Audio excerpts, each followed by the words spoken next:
Le texte s'intitule « Le peuple debout contre la loi El Khomri ».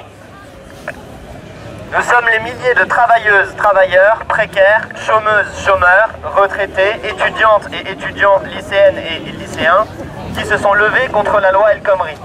Cette nouvelle injure du gouvernement Hollande est celle de trop, la goutte qui fait déborder un vase déjà plein après plusieurs décennies d'une politique qui se fait tout gouvernement confondu contre le peuple, contre les travailleuses et les travailleurs et en faveur des actionnaires, des financiers, des patrons et de leurs profits. Le Code du travail est un rempart durement érigé par un siècle de lutte sociale entre nos vies et la soif de bénéfices destructrice de notre économie. En inversant la hiérarchie des normes, entre guillemets, le gouvernement veut remplacer cette protection par des accords d'entreprise négociés entre patrons et salariés. Comme s'il était possible de négocier avec son employeur dans le contexte de chômage et de précarité actuelle. Ce que veut réellement le gouvernement, c'est offrir aux entreprises un contrôle total sur nos vies et nos conditions de travail. Durée du contrat, du temps de travail, flexibilité des horaires, rémunération.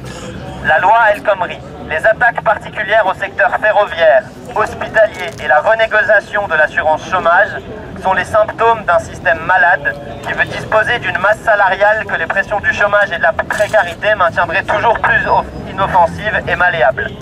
Les laisser franchir ce cap, ce serait abdiquer notre sort pour les années à venir,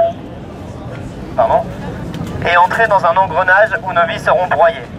Depuis les 10 dernières années, la production française génère environ 2000 milliards d'euros par an. Sur ces 2000 milliards, 400 ne sont pas réinvestis par les entreprises et vont donc directement dans les poches d'une oligarchie qui ne représente pas le centième de la population. En parlant de compétitivité et d'aider les entreprises, le gouvernement et le patronat prétendent agir dans l'intérêt général alors que les salariés n'en touchent pas une miette, alors que nos efforts ne profitent qu'à eux. Nous sommes très loin du droit du peuple à disposer librement de lui-même. Mais nous avons le pouvoir de faire plier le gouvernement et la petite minorité qu'il sert.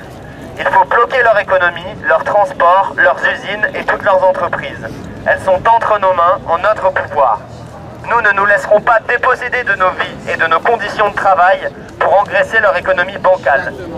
Il est temps qu'elle devienne la nôtre. Retrouvons-nous chaque soir aux nuits debout, mobilisons-nous dans nos entreprises et nos lieux d'études, réunissons-nous en assemblée générale et interprofessionnelle, arrêtons le travail.